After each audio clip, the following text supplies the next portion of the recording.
আজকে বাজেট পেশ হলো। বাজেটের ঘাটতি নিয়ে কি বলবেন? ঘাটতি তো কমলো, মানে শাসক দল তাই বলছে।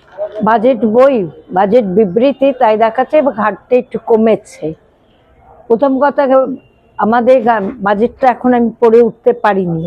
যেটুকু বুঝলাম আর চোখে যেটুকু দেখলাম সেটুকু তো হলো মেয়র সাহেব বাজেটটা পড়লেন, কিন্তু তিনি জাম্পিং করে করে পড়ে তারপরে বললেন নিজেরা একটু পড়ে নেবেন, দেওয়া আছে দেখে নেবেন। এই হিসেবে বাজেটটা তাতে দেখতে পেলাম ঘাটতিটা গতবারের থেকে একটু কম। এখন দেখতে হবে সেই কমটা কি করে আনা হলো, সেই ঘাটতিটা কম করে কেন কি করে আনা হলো, কোথাকার ঘাটতি কমিয়ে এখানে ঘাটতি কমানো, বেশিটাকে এখানে কমিয়ে দেখানো হচ্ছে। এটাকে আমাদের বাজেটটা পড়তে হবে, বাজেটটা পড়ে দেখতে হবে। আচ্ছা, আরেকটা জিনিস হচ্ছে যে যা আগেরবার মানে এস্টিমেট করা হয়েছিল তা অনেক ক্ষেত্রেই মানে তা কার্যকর হয়নি, অনেক ক্ষেত্রে টাকা করা যায়নি, সেই বিষয়টা কি?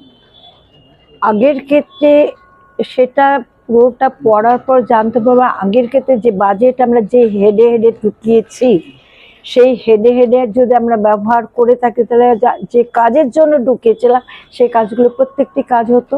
এখনো সেখানে কাজ করতে গেলেই বলা হচ্ছে যে আমাদের টাকা নেই। আজকে ঠিকাদাররা তারা আসছেন, টাকা নেই।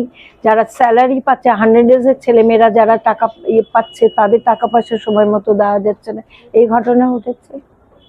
আরেকটা জিনিস, অনেকগুলো খতিয়ান মেয়র তুলে ধরলেন, পাম্পিং স্টেশনের কথা বললেন, এছাড়াও বললেন সিডিপি শ্মশানের কথা। সার্বিক উন্নয়ন কলকাতার ক্ষেত্রে কলকাতা পৌরসভার বাজেটটা গুরুত্বপূর্ণ। কি উন্নয়ন বাকি থেকে যাচ্ছে? যেটা উন্নয়ন বাকি যেটা থেকে যাচ্ছে এগুলো হলো সার্বিক ব্যাপারে আছে উন্নয়ন। মানুষ আজকে আমাদের যে বেকার ছেলেমেয়েরা আসছে তাদের জন্য কি কর্মসংস্থানের তৈরি করা হচ্ছে, সেখানে কর্পোরেশনের একটা দায়ভার আছে, তারও দায়িত্ব আছে। সেটা নিয়ে কতটুকু ভাবা চিন্তা হচ্ছে, সেই ভাবনার কথা এখানে কোথাও দিয়ে মানে যেটুকু চোখে পড়লো তার ভেতরে এখনো আসেনি।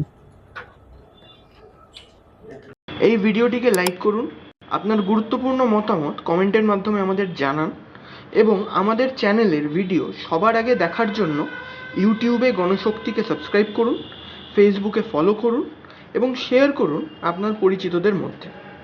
আমাদের চ্যানেলে আপলোড হওয়া ভিডিও নোটিফিকেশন পেতে বেল আইকনটি ক্লিক করতে ভুলবেন না।